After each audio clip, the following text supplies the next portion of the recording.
spaceflight in nearly a decade. Each graduate's photo was used to create a mosaic image of our beautiful planet Earth, which we printed, and it's now being flown aboard Bob and Doug's flight on the Crew Dragon spacecraft. We received nearly 100,000 photos. That's a ton, so thank you, and congratulations, graduates. Yeah, I've got a couple of family members and friends who submitted their photos, Oh, so wow. they're super excited about seeing their faces go to space in that beautiful mosaic. That was really cool. And again, that's what it's all about, you know, everyone coming together with their experiences and bringing them forward to space. And I think regular people flying to space, I mean, SpaceX is going to be flying, you know, non-government people, non-military people, but people that have a desire to explore and do new things and traditions off planet, as we say sometimes.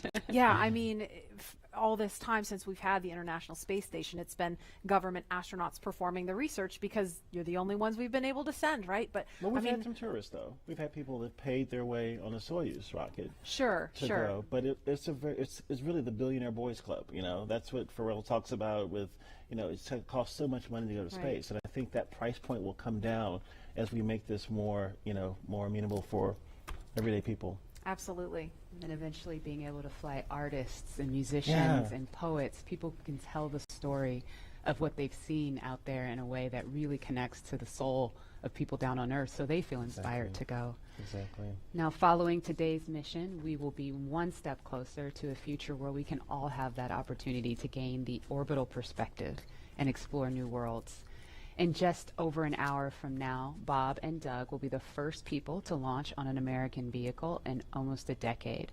And for the SpaceX team, if I can try to speak for all of us, which is impossible, but I will say it has been an absolute honor to have the opportunity today to have this stage to show the world what we've poured our hearts into over the years with our partners at NASA. And it's just deeply humbling to know that the agency and that Bob and Doug have entrusted us with this critical mission. The responsibility that's on our shoulders is huge, and we're just so grateful to be here today. Absolutely, and I know that, you know, our NASA teams really share in that sentiment. We heard from just a handful of them earlier when Bob and Doug were riding out to the launch pad, but there's so many people that we're probably never going to see or hear from on the public stage, but that have poured their hearts and souls, as you said, into this mission. All the engineers up late hours checking, double checking, triple checking everything to troubleshoot and solve problems and get us to this point. So it's just really awesome that we've made it to this point. When you think about legacy, Katherine Johnson, who helped get John Glenn to space, her daughters are watching right now. And that, again, that legacy going forward to the future of space travel is powerful. Wow. And we heard from two icons of science and exploration on Wednesday, and we couldn't resist sharing these shout outs with you one more time. Wow, we're making history again. The NASA program. I'm there with you guys in spirit. Bob, Doug, good luck. I know you'll be fine. I'll be watching and got everything crossed, arms, legs. I'm tied in a knot. Can't wait for you to get back safely. This is the first time a U.S.-built rocket has taken people into space in 9 years. It's quite an accomplishment. So for us at the Planetary Society, more rockets means more exploration. More people in space means more exploration. More countries involved in the endeavor of spaceflight means more exploration. This is how we know the cosmos and our place within it. So congratulations, SpaceX. Here's wishing your team, and the crew especially, a safe journey and the joy of discovery. Let's go. So great to hear from William Shatner and Bill Nye, two very recognizable faces following along on the mission. And we want to go over to Dan and Jesse in Hawthorne, where we are now just 1 hour and 18 minutes from launch. Dan, Jesse? Hey, thanks, Murray. Yeah, 1 hour, 18 minutes. I think we're tying ourselves in knots just like Captain Kirk. We're really hoping the weather cooperates. In about 20 minutes or so, we might clear, so we're getting hopeful. We're getting our hopes up. Yes. Very excited. Again, we're T-minus 1 hour and 18 minutes from launch, and The anticipation is real over here. Since arriving at the spacecraft, Bob and Doug were helped by our closeout engineers to get into their seats, attach their suits to special umbilicals that provide breathing air, pressurized nitrox, and a communications link to Dragon systems. They conducted leak checks, which were successful, and communications checks with the core here in Hawthorne, which is the person who will speak to them directly throughout the mission, as well as the launch director in Florida. This is where they are checking their comm path through both ground stations and the tracking and data relay satellites that we'll use to talk to the crew the entire way to the station. And after all of those suit leak checks were successful, the closeout team was able to get out of the Dragon capsule and seal up that hatch, which also got its own leak check and was confirmed successful. At this point, the closeout team is out of the pad. They're away from the BDA, the blast danger area, and weather operators are about to kick off their final checks on wind speeds at the pad, which are going to be used during the final go, no go for launch. So we're all keeping eyes on the weather right now. Before we get to that final go, no go, all the various teams at both NASA and SpaceX are going to do internal go polls, just making sure conditions are right with Falcon 9, the Dragon, the crew, the range, and the space station before the final go is given. So let's check back in with the man over in Houston, Gary, for a status and the team supporting the space station for their readiness for launch. Thanks, Dan. The team here in Mission Control Houston remains go for launch. We're also very hopeful about that weather. All systems on board the station that are required to be healthy for this mission are continuing to look good. Chris Cassidy is wrapping up his workday and will be watching Bob and Doug launch here in just under an hour. So station power and communication systems are normal. Computers and networks used for monitoring Dragon's approach have been checked out, and the cabins and the station cabin's atmosphere and pressure are as expected and ready to welcome 2 new crew members aboard.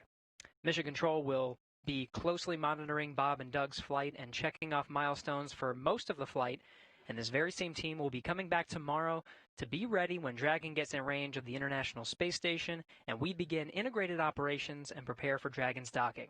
So I'll send it back. International Space Station team here is ready for launch. Go Falcon 9, go Dragon, and Godspeed to Bob and Doug. All right, thanks, Gary. If you are just now joining us, you picked a really good time. We're just a little over an hour to launch. And welcome to our coverage for the mission known as Demonstration Mission 2, or Demo 2. Liftoff time still holding for 3:22 p.m. Eastern. Tracking no issues with Falcon 9 or Dragon. Everything good with the range so far. We're just really keeping an eye on that weather. Over the last 3 hours, our crew members, Doug Hurley and Bob Bankin, donned their SpaceX suits in the historic crew quarters suit-up room. After that, they walked out of crew quarters, just as every astronaut to fly from space from this port has done since Apollo 7. And then they were transported over to the pad, where the crew members entered the SpaceX Crew Dragon spacecraft that we're looking in live. Today is a historic launch. It will be the first time a commercially built spacecraft will launch people into orbit, and the first time the U.S. has sent people to the space station from American soil since 2011 with the retirement of the Space Shuttle program. Over the next hour, we will conduct a series of polls to get ready for launch, have Bob and Doug arm the launch escape system, and begin fueling Falcon 9. Launch is set for 3:22 p.m. Eastern. This will include a 12-minute flight to orbit and then a 19-hour flight to dock with the International Space Station tomorrow morning.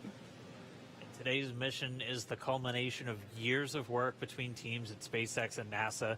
Demo 2 is going to be an end-to-end flight test starting with this launch today, going on to dock with the space station tomorrow, and then splashing down at the end of their mission. And this is going to be the final test for NASA to certify SpaceX for regular crew flights to the space station. We've been hearing a little bit from the crew on board Dragon, which you can see on your right screen. They are currently strapped into their seats and already through communications and leak checks. They're able to follow all the milestones still ahead on those display panels just above them, getting insight into all Dragon and Falcon 9 systems as we proceed towards launch. So at T-minus 1 hour and 13 minutes, let's check in with John I for a status update on the vehicles. What's the update, John? Thanks, Jesse. Well, not much to add to what Dan and Jesse just brought up. We've had a smooth countdown this afternoon. SpaceX team is working no issues as the pace begins to pick up here in the last 70 minutes. On Falcon 9, we did get the team on console. Earlier, you heard the comm checks between the responsible engineers and the crew. The engineers will be making calls on ascent for the crew's benefit, so they want to make sure that they could hear them before we go. The propulsion checkouts of the first and second stages are beginning right now. We're watching them begin to go through the process, opening valves. That check will go for about another 10 minutes, and that'll be our last one until propellant loading. Now the team will assess readiness for launch with a final go, no-go poll at T-minus 45 minutes, and that'll be followed by propellant loading starting at T-minus 35 minutes. Now earlier today, Dragon operators also performed a series of checkouts of Dragon's flight systems. The spacecraft is also currently go for launch. Our NASA crew, astronauts Doug Hurley and Bob Behnken, are currently inside Dragon. The hatch is closed. The SpaceX ground crew has left the tower. The next major event for Dragon is retract to the crew access arm that you can see currently alongside the capsule. That'll happen somewhere between T-minus 45 and T-minus 42 minutes. Now the range is currently clear for launch from historic Pad 39A. The worldwide network of ground stations and the tracking and data relay satellites are ready to support Dragon as it heads into orbit. The weather, that's the one concern. We will get a weather brief at T-minus 1 hour, so just under 12 minutes from now.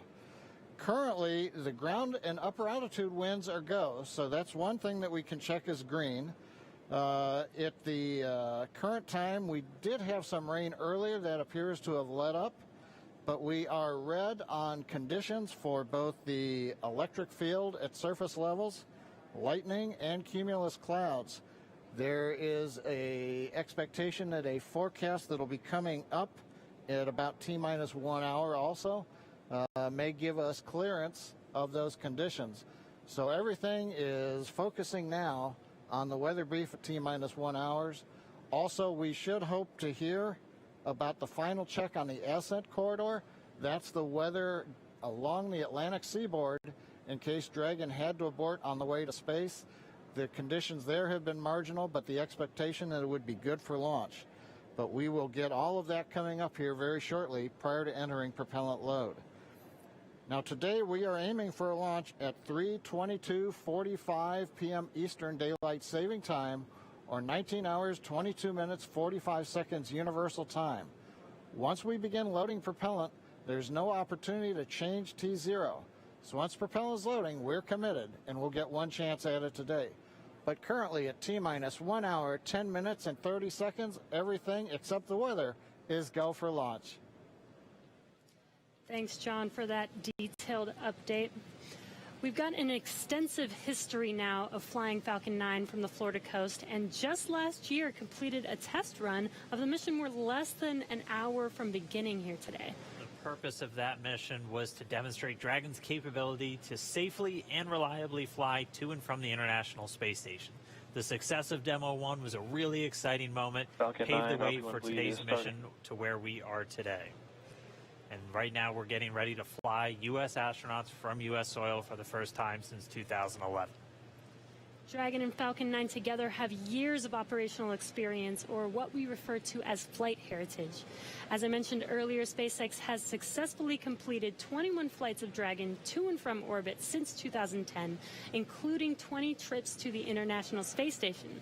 Not only have we conducted thousands of hours of testing, we've also enhanced and added a number of safety features to Dragon. Much of what was learned with the Cargo Dragon was leveraged in the design of this new vehicle. It's fully autonomous, which means it can basically fly itself, but also features that full manual override capability just in case of emergency. Many of the other enhancements help towards SpaceX's goal of reusability and less refurbishment time between missions. So let's take a closer look at these advancements. Standing at almost 27 feet tall, from the very bottom of the trunk to the very top of the nose cone, Crew Dragon's comprised of two main elements.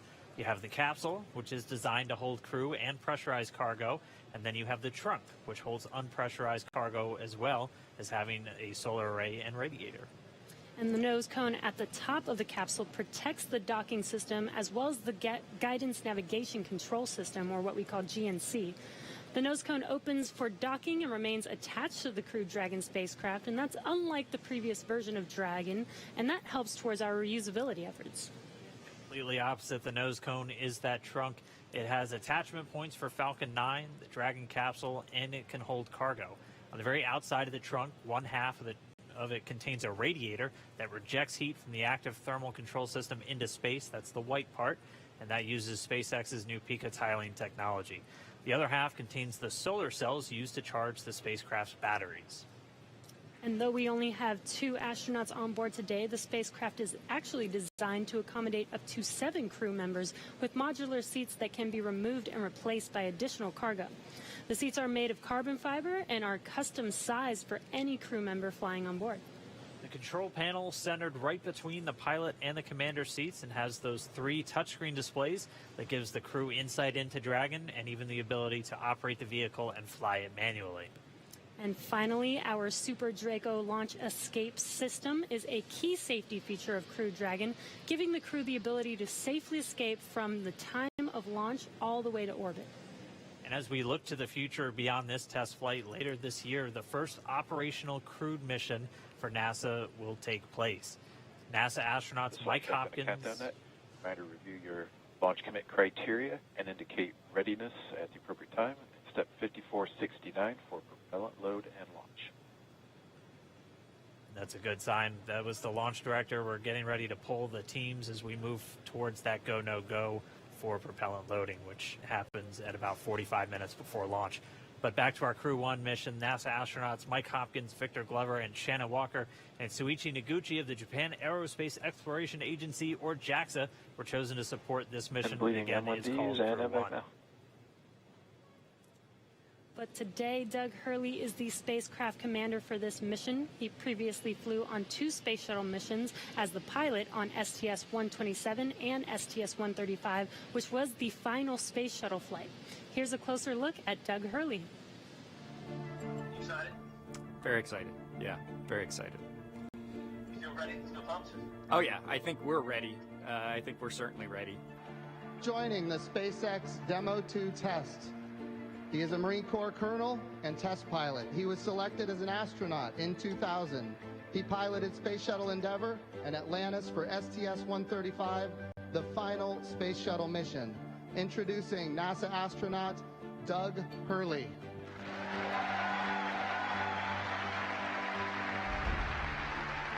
It's a life-changing process in so many ways to fly into space. It's just overwhelming in some respects. Just the sensations, the rumbling, the shaking, the acceleration. My name is Doug Hurley, and I'm the spacecraft commander for the Demo 2 mission to the International Space Station.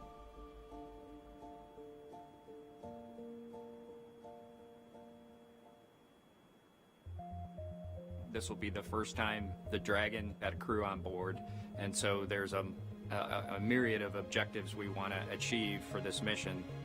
What would work on orbit, what might not work on orbit, what would definitely work. To be able to just have the entire integrated team that's going to support us getting to and from space station, it was really neat being part of it. You know, we are the lucky ones that get to fly it, but we certainly not for 1 second take for granted the amount of effort that so many other people had to put into this to make it successful. For Doug personally, he's worked so hard, I mean, through his entire life, to get to where we are right now. As a test pilot, this would be the dream to fly a new vehicle. So it makes me so happy to see that he gets to be part of this mission, the spacecraft commander. I'm just glad to see his hard work and his dream has come true for that. It's been a long road in a lot of ways for not only us, but certainly for all the folks that work in the commercial crew program, as well as SpaceX in our case, just working to get to this point.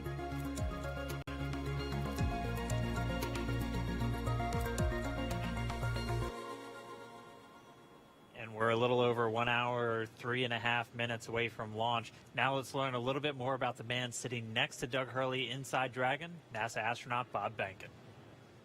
My career at NASA has kind of spanned a couple of decades at this point. I arrived with the class of 2000, went through the training program, primarily focused on the space shuttle and the International Space Station, learning those systems. Having launched a couple times on vehicles, you know, the second time was definitely different than the first time.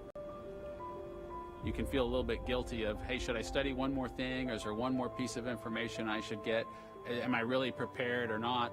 So that's definitely different between where I was on my first flight and where I'm at right now. For me personally, as a spouse, watching everything that Bob has put into this over the last 5 years, the dedication that he's shown, the perseverance is pretty special. For both of us, though, the way our minds work, it won't be until sort of the mission is complete that you have really a chance to savor it and celebrate it. This is a huge accomplishment for an Air Force flight test engineer to be part of the demonstration mission of a brand new vehicle. It's going to be amazing. Without a partner that has that same appreciation, I think it can be challenging for some folks. There's a lot of work and a lot of time that takes away from family that that my spouse appreciates, and I love her for that. On a deeply personal level, I'm really excited that my son is going to get a chance to see me launch into space. Being an astronaut has been a little bit of an abstraction thing for him because he's seen me do it in old videos, but he hasn't seen me do it for real. And so I'm excited for him to see this launch. Really, my role on the Demo 2 mission is to make sure that we get this vehicle tested and evaluated so that we can move on to more operational missions at the International Space Station.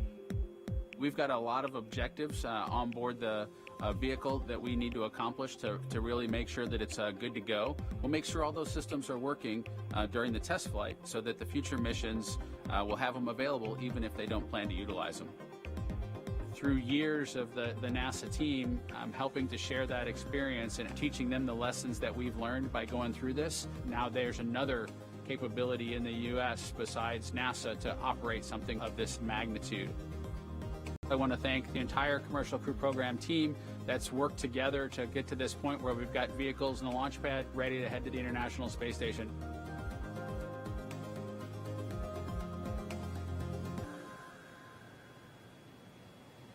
If we look even further into the not-so-distant future, flying on a mission to space will be an option for more people as SpaceX plans to also fly private astronauts on board Dragon. Earlier this year, SpaceX signed an agreement with the space tourism company Space Adventures to fly up to 4 passengers on an orbital trip aboard Dragon as early as next year. And of course, it's NASA that is making private astronaut missions to the space station a possibility. We are looking forward to these missions, and we hope that you guys are all too. All right, we are just 20 seconds away from T-minus 1 hour. This is going to be a really big moment that everyone's going to want to listen to. We're expecting a weather update, obviously hoping that the weather is improving, and so we should find out in the next 10 seconds or so. So we're going to stand by for a moment and wait for the Corps to give Bob and Doug a call, and then we'll all hear Dragon, the latest. SpaceX, we're at T-minus 1 hour. You are go for Section 6. When ready, report go for launch. We'll put it in work.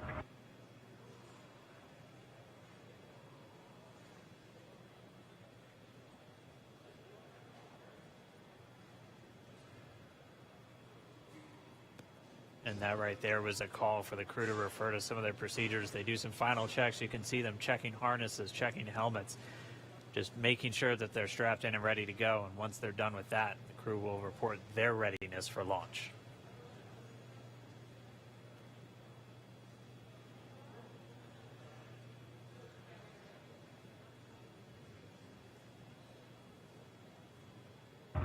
SpaceX Dragon in 6.4. Bob and I are go for launch. Copy, go for launch. And next up will be go no GoPro at T-minus 45. Dragon copies. All right, the crew is go for launch. So we are inside of 1 hour, still waiting for the weather update. But I mean, this day is one for the history books. We're returning crewed launches to station from American soil on American rockets. It's been almost 9 long years since we retired the Space Shuttle program. I remember that day. I'm going to remember this day. It's been a long road to get here, countless hours by thousands of dedicated professionals from NASA and SpaceX. It's been an exciting week, but this last final hour is just so exciting right now. Today's mission will be Crew Dragon's second test flight and its first test with humans on board. It's been an awesome countdown so far. Weather, we're still waiting for that update, so it's still a watch item, but the crew is go for launch, so at T-minus 45 minutes, hopefully we'll get an update on that weather.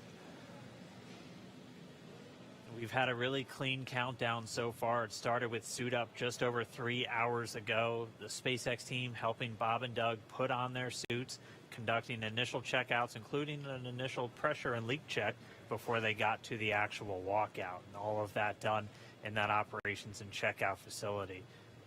The crew walkout was where Bob and Doug gave their final goodbyes to friends and family gathered outside the operations and checkout building before they began that roughly 20-minute ride to pad 39A. Really touching moment, saying goodbye to their family, both their wives and sons right in front of them. Yeah, very touching moment. It's incredible to be able to watch these moments. And as they got into their Teslas, we got to watch them ride all the way to the pad, and we got some great footage there. And as you can see on your screen, this is some playback from earlier of them getting into those Teslas, about to make that drive down to the pad.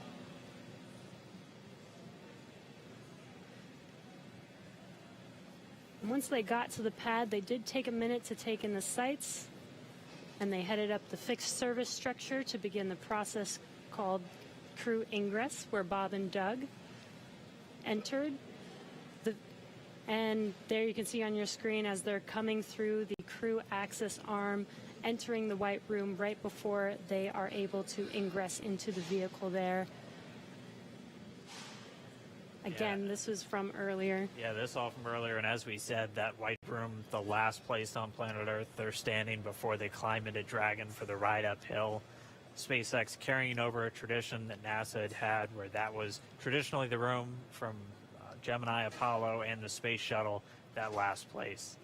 About 30 minutes ago, we're back with some live video here. The team was able to close Dragon's hatch with Bob and Doug safe inside. So we are under an hour ago. Things are going to pick up as we get close to that go, no go to begin propellant loading and then arming the launch escape system. The crew pull for readiness was completed at T-minus 60 minutes, and the Dragon pull for prop load is coming up here in just about 30 seconds at T-minus 55 minutes. And then following that will be T-minus 45 minutes will be the internal mission control Hawthorne pull, and then the launch director's pull for propellant loading. When we get to about T-minus 40 minutes, the crew access arm will retract, and Bob and Doug will get the call to close their visors and arm the launch escape system. This is the automated system in place that can fire the 8 Super Draco thrusters on Dragon to quickly separate the crew from the rocket, either on the pad or during the flight on the ride uphill. And then once we reach T-minus 35 minutes, propellant loading for the Falcon 9 will begin. We got there on Wednesday. We got all the way down to about 17 minutes before launch before we had to cancel because of weather. But we're optimistic right now. Conditions have been improving, and so we're looking to press ahead once again into loading fuel onto that Falcon 9 rocket. Throughout the countdown, we've been getting some incredible views of the astronauts inside Dragon, just making all of their final preparations, some close-up views of their suits and on the displays as they just are strapped in and ready for launch. The teams often describe the suits as an extension of that Dragon spacecraft. You can always think of it as a mini spacecraft inside of a spacecraft. It's got all of the life support, everything that they need, just like the capsule. The countdown 1 technical pull is complete. No constraints to proceed into launch escape system arming and propellant load. And there's that call out that the crew is ready. They are ready to load prop onto Dragon. So we are pushing forward towards T0. And while those suits do look great, they are also engineered to connect directly into Dragon's seats to provide communications, cooling, and the ability to pressurize if necessary.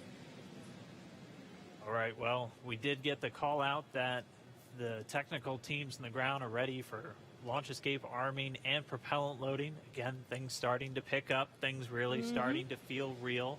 Let's jump down real quick to the team at Kennedy, see if you guys are just as excited. I can't sit still right now. It's starting to feel real. Yeah, it's hard to sit still in here, right, Leland? Rocket fuel going through my veins still. I know.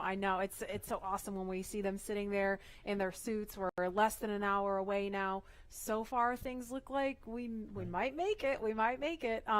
So I want to ask you what it was like the first time you put on a spacesuit when you knew you were going to space. Oh, that was February of 2008. We were in the ONC building getting the pumpkin suits on. A little bit different than the SpaceX fly SpaceX suits, but it was kind of surreal, you know. And to think that all of these, it took 10 years of training to fly in space. It took me 10 years from when I got in the Corps in 1998 to flying in February of 2008. So it was a long road to get there, but it was so worth it and so sweet. And you know, learning how to use the green apple, the connections for oxygen, for cooling, much different than these suits that we have here with SpaceX. And so it's a lot more complicated to go through that whole series of things that you have to do to make sure you're safe in the suit. But we've evolved, we're ready, and they look so cool and calm and collected in their suits and in the vehicle. They're focusing and getting ready to fly in space. And there's so much excitement around the center. I know, Leland, you've been getting some messages. You got another message from another astronaut. Yeah, Sunny Williams. Okay, so Sunny, she's kind of the best. She's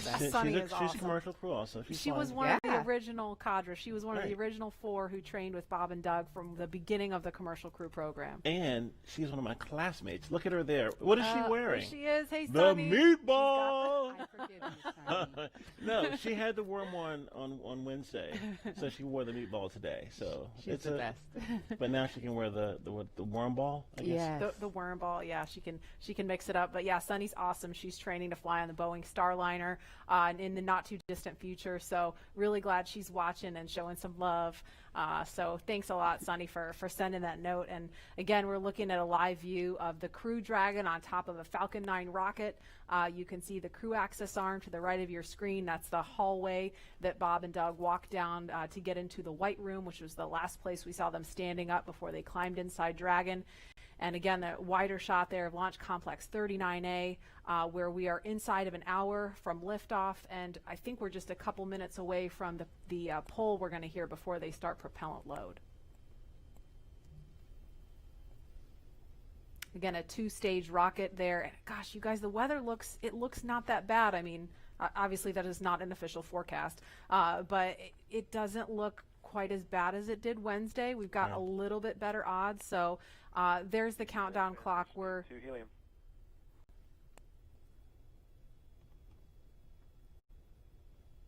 going to pause to listen to that comm.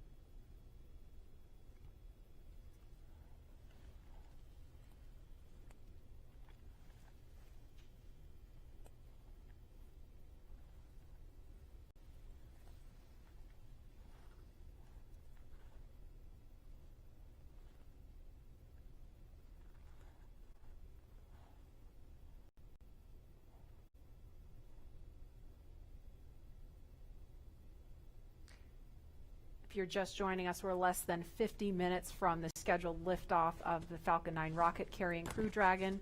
And if we start to hear any kind of update on weather or polling, we will pause to listen in for that.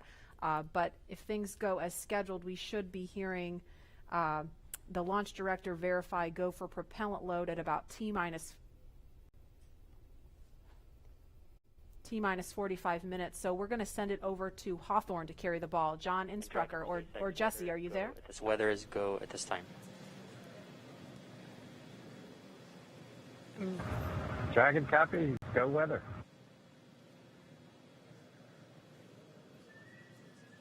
And there you heard that call out. So far, we have good weather. We are go for launch today. This is getting really exciting. I don't know about you, Dan, but my heart is beating pretty fast right now. Yeah, we've been waiting for those words since Wednesday. Oh, and yeah. we did hear a call to the crew, just in case you missed it, that they were only tracking one final weather constraint. It was the cumulus cloud rule. They were expecting it to clear up within 10 minutes, and it's cleared up now. So we are currently go on weather.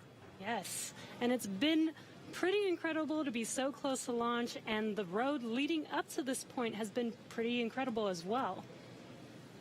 It has been. It's been a partnership between NASA and SpaceX. We've been working together since SpaceX started flying cargo to the International Space Station, now getting ready to launch crew. And we've been really fortunate to work with not only a lot of international partners on the International Space Station, but a lot of And as really a reminder, great here in companies. the control room, we'll be closing doors here once we start with propellant load. Any last-minute bio breaks, please go ahead and accomplish those in the next few minutes. And the launch director just getting the teams ready. We'll be coming up on that propellant loading. Again, that starts at about 35 minutes prior to liftoff, so in about 12 minutes from now. There's going to be a go, no go coming up really soon. So let's go over to our man, John I, for the latest. John? It's T-minus 47 minutes, 24 seconds. We're continuing to count down. As you just heard, the launch director and launch team are preparing for the readiness for launch poll. Now, the launch director is currently checking with Dragon mission director and NASA launch manager for their readiness. And actually, it sounds like everybody is good there. The launch director will then ask the team, he'll tell them the poll is open, and the 13 members of the SpaceX launch team will be electrically polled for their go to load propellant, as well as continue all the way to launch. Now, we will hear that poll results and a briefing from the launch director at about T-minus 45 minutes. The good news right now is that the weather is go. All the conditions that were read shortly a while ago at T-minus 1 hour have cleared. We're, as the weather forecaster said, cautiously optimistic. Currently, Countdown. the probability... Poll is complete. We're go for propellant load. Well, we got an early call out there. And launch from... control clear to retract the access arm on time. After that, arming access arm retract at T-minus 45 minutes. Got an early call from SpaceX launch director Mike Taylor that the poll is go. You also heard the direction T-minus 45 minutes to prepare for retract of the crew arm. As we hear more discussion, we'll stop and let you listen in. But right now, weather for liftoff, ground level winds are good, 10 to 15 miles an hour, well within limits. Upper altitude balloons show that conditions are acceptable. The red weather conditions have cleared up, the last one being cumulus clouds.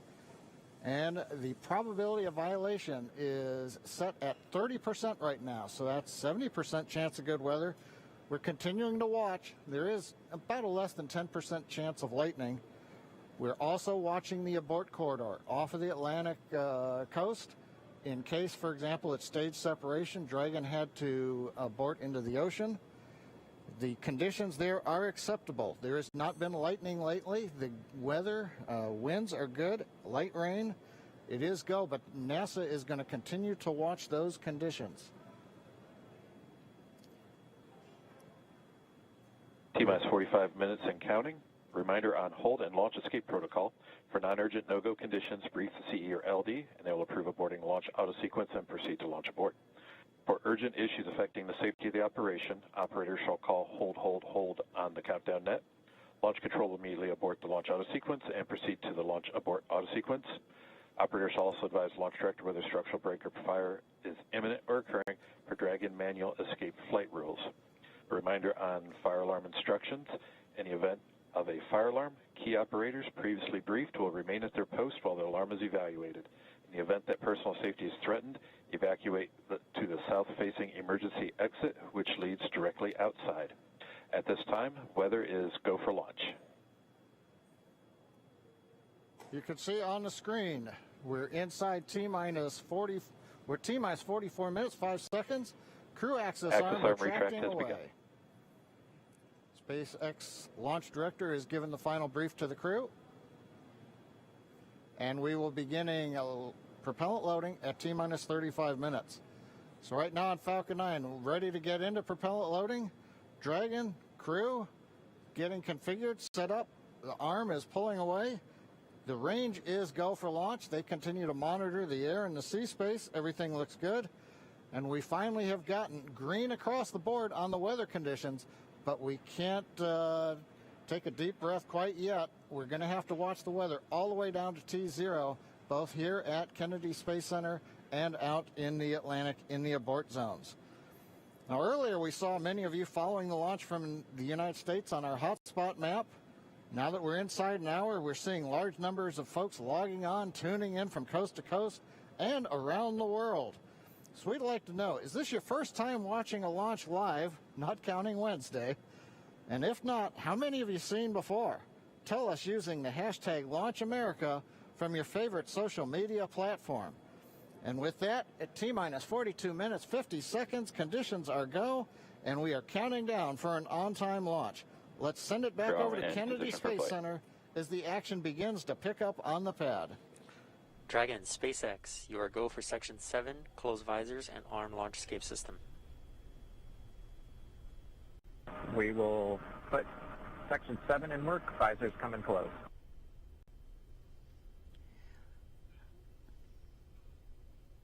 All right, the countdown clock is continuing to tick. My heart is continuing to beat 5 million beats a second, and we are getting so close. SpaceX Dragon in 7.2, visors are closed. We're arming launch escape system. Copy. And as you just heard, the crew is arming the launch escape system. That is one of the absolute last big milestones prior to liftoff, other than nominal Falcon operations.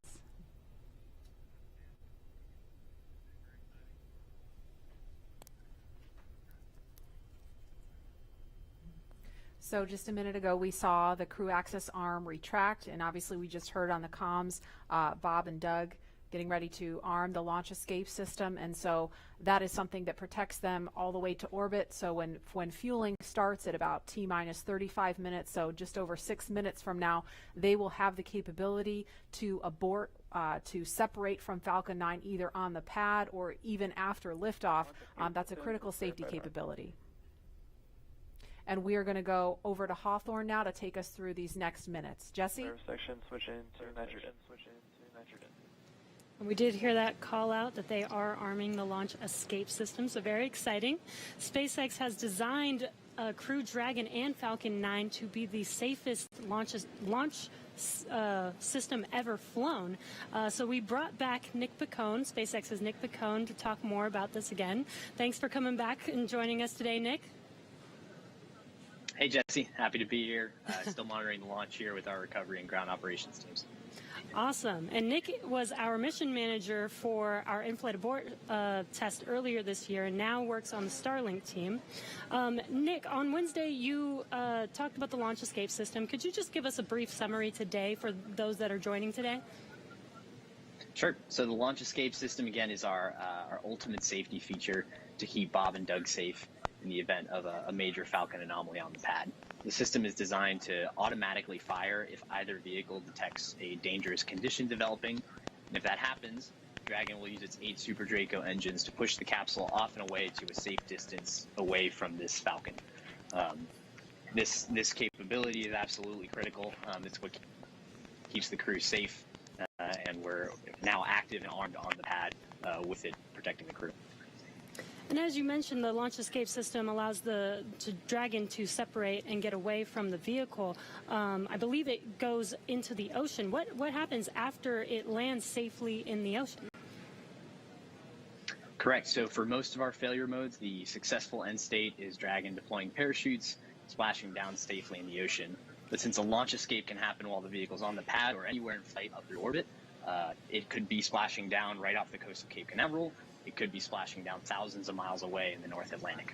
If that happens, to make sure we can get to Bob and Doug as quickly as possible, the Space Force's 45th Space Wing, Task Force 45, has pararescue teams staged and ready all around the world, ready to drop in and rescue Bob and Doug as soon as possible. And you mentioned that the launch escape system will keep them safe all the way up to orbit. What other options are there after Dragon is in orbit? Sure. So if for any reason we're unable to dock to the International Space Station, we have several pre-planned return trajectories, which will bring the capsule down to a splashdown point close to shore, where NASA and SpaceX recovery forces will be waiting to recover them. It'll look like an otherwise totally normal recovery operation, except for the early end of mission. This operation is something we're doing with one of two identical crew recovery ships. We do that because the landing sites, we want to maintain as much flexibility as possible. There could be changing weather conditions that bring down one site and leave the other one up. So we have those two identical ships, one in the Atlantic, one in the Gulf of Mexico. And our space operations team can redirect the spacecraft to go to whichever site is the safest option for the crew at that time.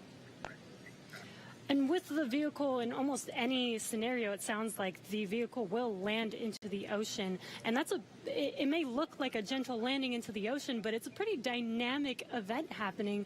And you mentioned there are teams that are ready to go and rescue the vehicle and the astronauts on board. How do you prepare for something like that, especially with so many different scenarios that could happen?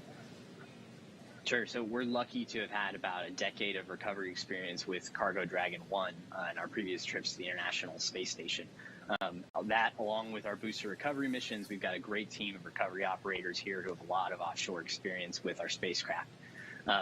The system, though, that we took that experience, we built up a new crew recovery ship, two identical crew recovery ships, I should say, which have a lot of those lessons learned baked into the design of that ship and the operations.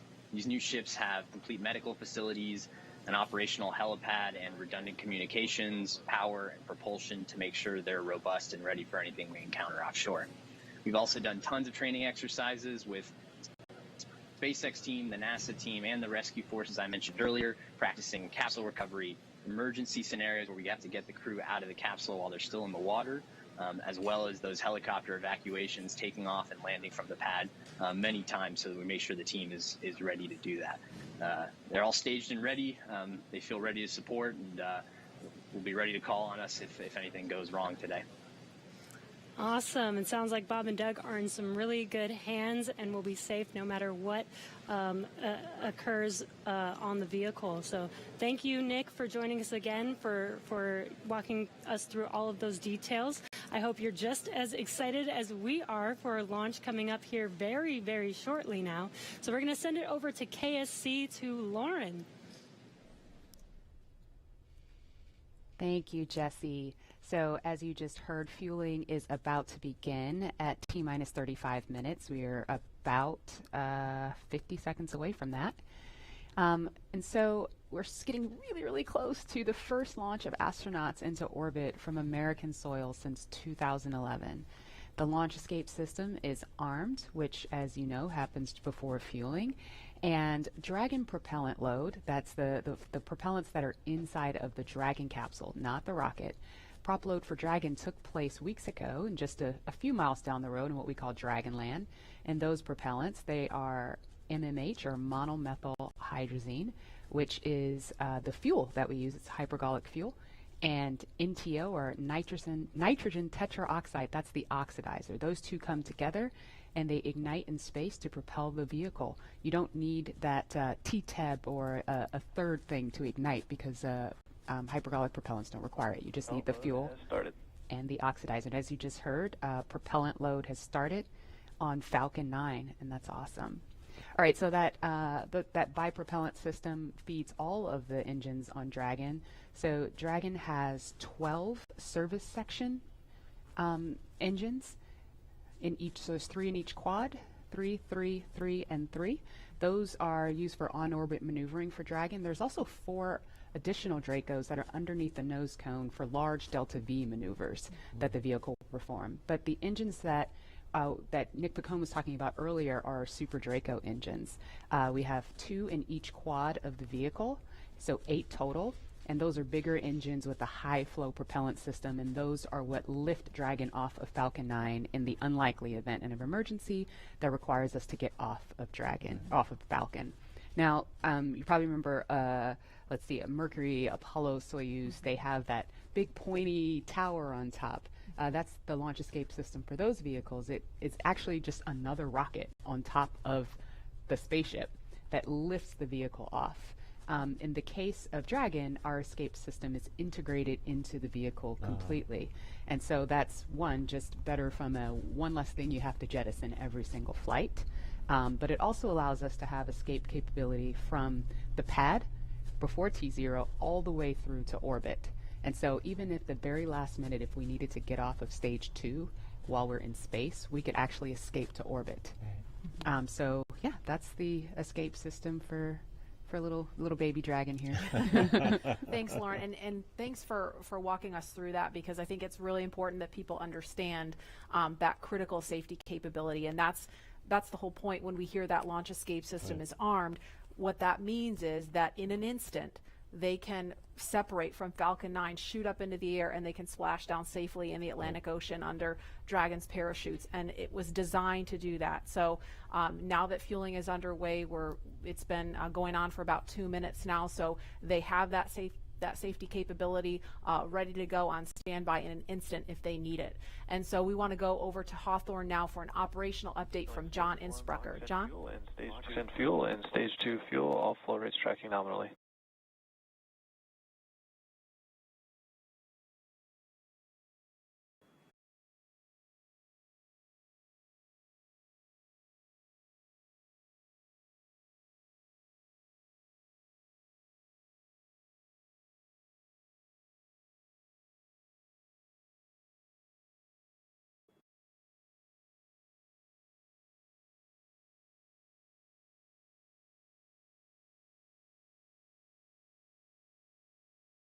We're T-minus 32 minutes, counting down these final minutes. Everything's still looking good for Falcon 9 and Dragon for an on-time launch. Falcon 9 did begin propellant load at T-minus 35 minutes at planned. Now on the Falcon 9, we use a fuel and oxidizer as the propellants that power it. The fuel is commonly known as RP1. That's rocket propellant grade 1 kerosene. The oxidizer is densified liquid oxygen, also called LOX. Densified means it is kept much colder than typical for launch vehicles. This allows for more oxidizer to be loaded into the first and second stages. Now with the fuel and oxidizer on hand, we need an ignition source to complete that fire triangle, as we call it. For this, Falcon 9 uses a fluid called T-Tub. It ignites in the presence of oxygen and gives off a green-colored flame. Now it's hard to see on the first stage ignition due to the water that will be spraying on the pad, but you might just see the green flare as the second stage engine ignites following stage separation over 2.5 minutes into flight. Now currently first stage fuel tank is about 10% full. The first stage, as a reminder, as you look on the left side of your screens, the first stage is the long white cylinder at the bottom, topped off by the black cylinder. So over 2/3 of the rocket is that first stage. So the fuel tank is getting loaded. We're also loading the liquid oxygen into the first stage also. The second stage, which is the top 1/3 between the Dragon and the black cylinder, that's the white second stage, that is being loaded with fuel right now. That's about 8% loaded at this moment. Liquid oxygen loading is going to begin on second stage at T-minus 16 minutes 30 seconds. Liquid oxygen loading will continue on both stages all the way down to the last few minutes of the count. We're also loading helium into pressure vessels on the stages. That's used to pressurize tanks in flight as the propellant is pulled out by the strong Merlin turbopumps. On board the Dragon spacecraft, astronauts are monitoring systems while the propellant is loaded into Falcon 9. While we mentioned we had trained them with sounds that we had recorded on board. They've been through most of a propellant load, and they are now experiencing those sounds and vibrations. Stage 1, the grab range helium load continues started. to report no problems. They are go to support launch. Weather, the last of the red conditions cleared up about 15 minutes ago. Everything is marginal but acceptable on the weather. We'll continue to watch all the way through the countdown. Now, as a reminder, today we are now into an instantaneous launch window now that we've begun propellant loading. So at this point, if we hear a hold for any reason, we'll have to stand down and target our backup launch opportunity tomorrow, May 31st. Thanks, John. For Demo 2, Bob and Doug's flight to station will take about 19 hours, and their journey is fairly similar to the trip our Cargo Dragon makes back and forth to the International Space Station, but with two noticeable differences, and that's docking and splashdown. And as we await T-0 in just under 29 minutes from now, the ground operations teams are doing a series of system checks to make sure Dragon and Falcon 9 are both ready for liftoff. And we're continuing to get live views inside the capsule with Bob and Doug, and you're now also looking in firing room 4 down there at the Cape. Once we hit T0 and a successful launch occurs, we will watch Falcon 9 and Dragon make their ascent until the Falcon 9 first and second stage separates and sends Dragon on its way to the space station. And at this point, mission operators will prepare Dragon for on-orbit operations, where the vehicle will execute a series of burns that gradually raise its orbit to align more closely with the space station, as you can see in this animation. And just after putting Dragon into the same orbital plane as the station, the teams will get ready for Dragon's approach and docking maneuvers. The next Dragon will make its approach and actually dock with the space station. And this is a very different process from what we've seen with Dragon cargo deliveries in the past, which use a process called berthing. Berthing requires a spacecraft to approach the station and then stop so a crew member can maneuver the station's robotic arm to capture the spacecraft. Docking on this version of Dragon can be done autonomously with no crew on board the station. It's typically a faster process, both when arriving and leaving, but it does still require pinpoint accuracy to approach safely. Once captured, a spacecraft then gets attached to a common berthing mechanism, the same type of port that we use to connect each of the modules on the station together. It's a little bit slower of a process, but the hatches are significantly larger than the docking ports, which makes them perfect for bringing up those really big cargo items. Dragon will spend up to 120 days docked before preparing to return home. Following successful completion of Dragon's test objectives and cargo loading operations, the crew will close the cabin, perform final system checks, and configure the vehicle for undocking. Once the automated undocking sequence is complete, Dragon will complete 2 departure burns using its Draco engines, pushing it away from the space station. And next up on the trip, deorbit entry and landing, or splashdown, which is going to cover all the operations following that final departure maneuver. It's going to include events like the trunk separation, closing of the nose cone, a deorbit burn, and then eventually as they get into the atmosphere, the deployment of the drogue and the main parachutes, and all of that ends with splashdown right off the Florida coast. At that point, teams from SpaceX will move in with their recovery ship, grab the capsule out of the water, and work to get Bob and Doug out of Dragon after a successful mission in space. So we are 26 minutes away from launch. Fueling of Falcon 9 is continuing. Let's check in one more time down with the team at Kennedy. Murray?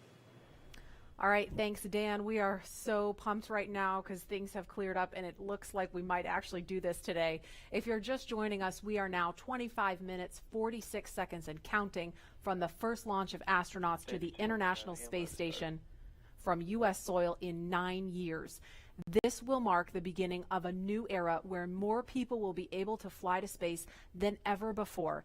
And we want to share with you the results of a poll we asked a little earlier. If you could go to the moon, now it's not where the astronauts are going today, they're going to the space station, but if you could go to the moon, would you rather visit the South Pole where no one has been before or the Apollo 11 landing site?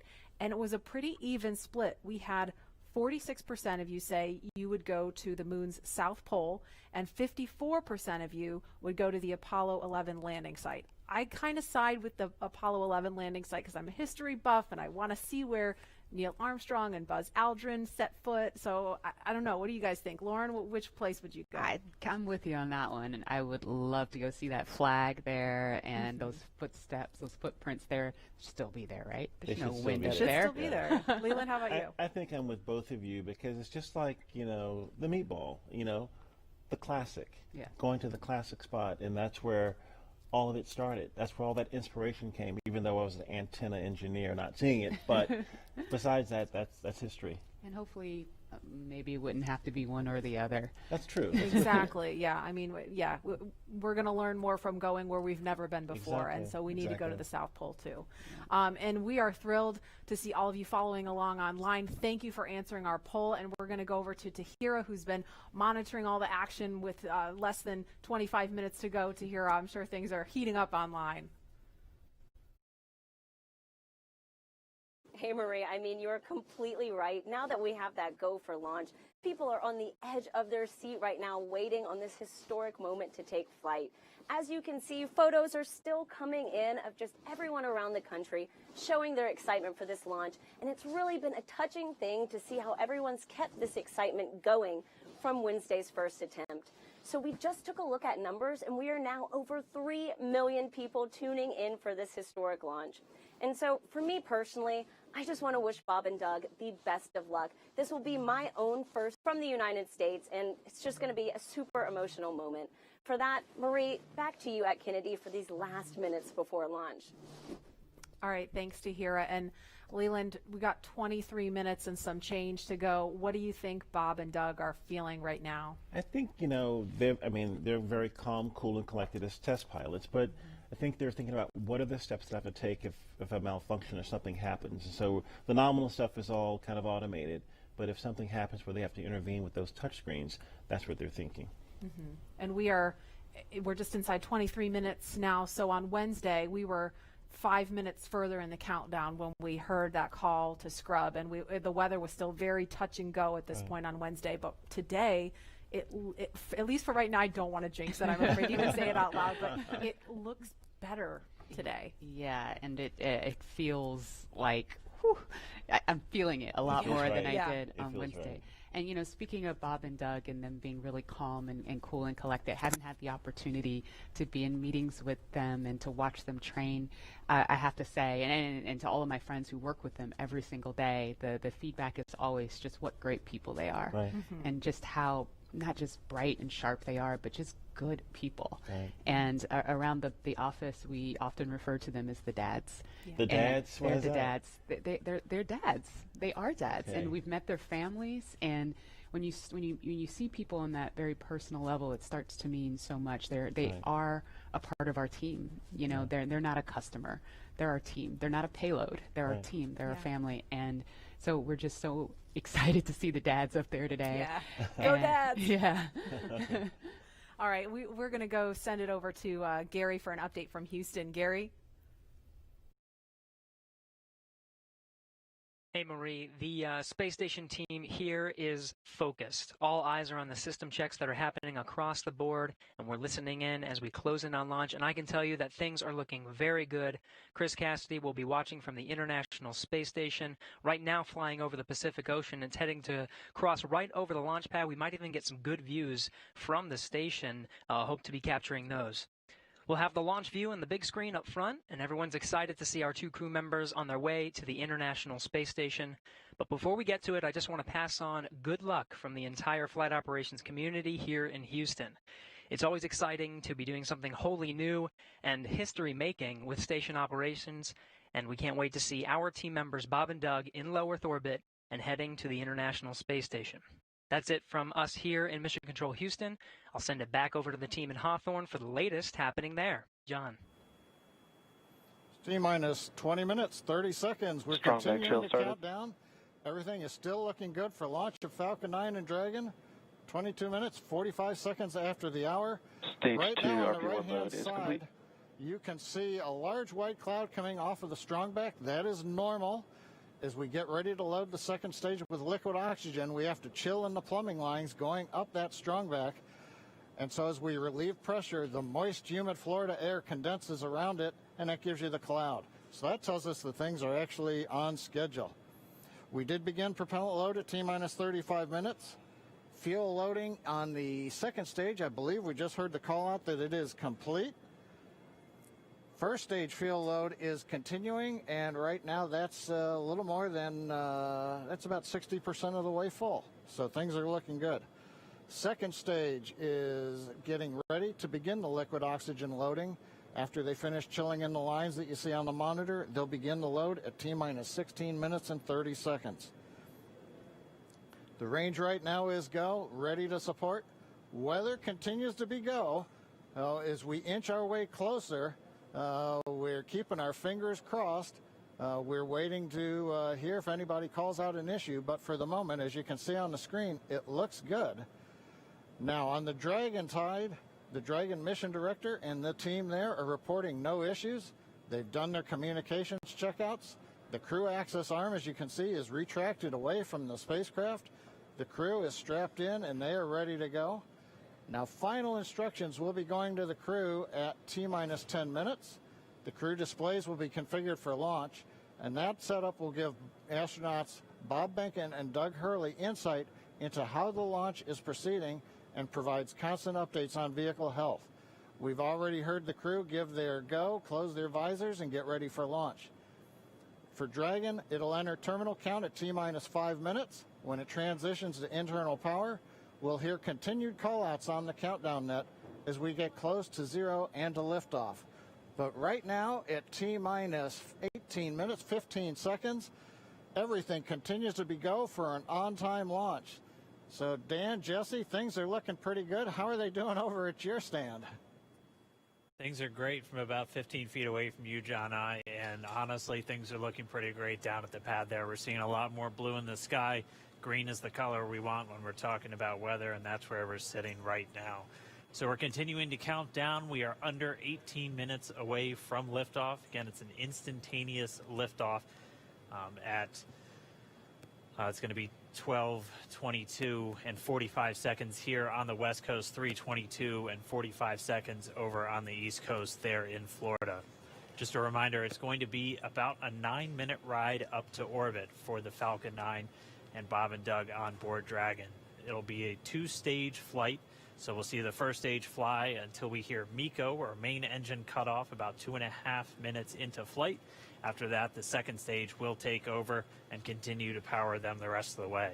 Second engine cutoff comes in just under 9 minutes at about 8 minutes and 44 seconds. Following that second stage completing its job, it'll continue to coast for about 3 minutes. It'll do a slight attitude adjustment and null out any rates, so make sure it's not in any kind of a spin before they do separation. So that's when the Dragon spacecraft will physically separate from the Falcon 9 vehicle and Bob and Doug will be flying free. It's about a 19-hour ride if we launch today on time. So that means Bob and Doug will get on orbit.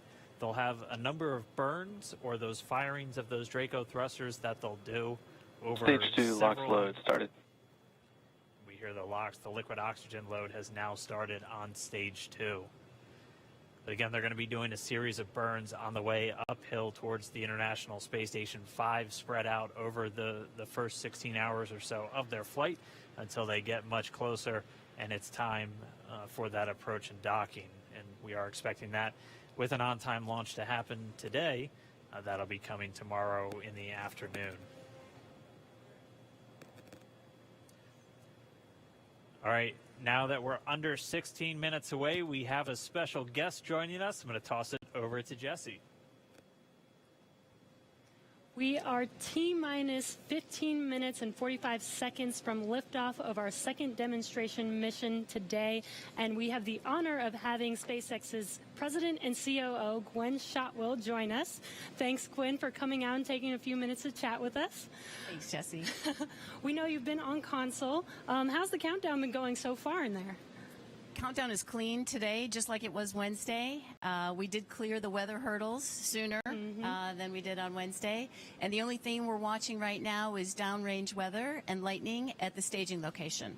Of course. But we will clear that hurdle at T-minus 7 minutes. Awesome. Great. Very exciting.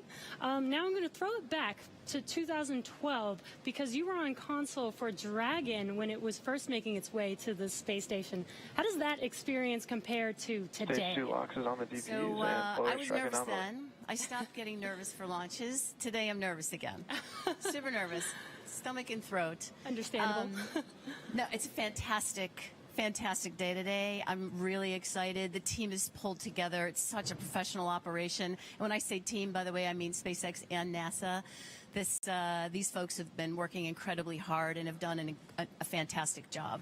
Yes, and we are all so excited. And we know that you have to get back inside of Mission Control, but is there anything that you wanted to say before liftoff to NASA and SpaceX? Well, I want to thank NASA, of course, for their generosity and their help with getting to this place. I want to thank all the SpaceXers who have come together to make this moment in history. And I want to thank Elon for hiring me. We thank Elon for hiring you as well. Thank you so much for joining us. We'll let you get back to Mission Control. And good luck with launch today. Thanks, Jesse. And Godspeed, Bob and Doug. Well, we are so excited. We are just a few minutes away from countdown. So we are going to turn it over to Dan and John for the final minutes in terminal count. Take it away, John. T-minus 13 minutes, 30 seconds, continuing to count down. We're continuing to load fuel onto the first stage. That should finish up in just about 6 minutes. Fuel is completely loaded on the second stage. That's closed out. And we are continuing to load liquid oxygen on both the first and second stage. The liquid oxygen load beginning on the second stage just about 3.5 minutes ago. We are also loading cryogenic helium into the storage vessels on the first and second stage, getting in the last little bits of helium when we keep it cryogenic, cold and liquefied. That gets us, just like we do with liquid oxygen, the maximum amount into the storage volume so that we can get the most performance out of the vehicle. Right now we are in a fairly quiet state on the vehicle. Ground pumps continuing to put the propellant in to first and second stages. Next significant issue callouts that we're going to hear will probably be inside the T-minus 10 minutes when they talk to the crew. We'll listen for that. But at the moment, everything continuing to look good at T-minus 12 minutes and 20 seconds.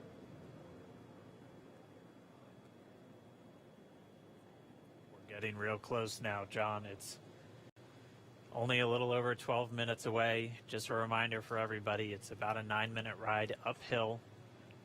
We'll have some dueling boxes going on as that first stage is going to be coming home while the second stage is carrying Bob and Doug into orbit.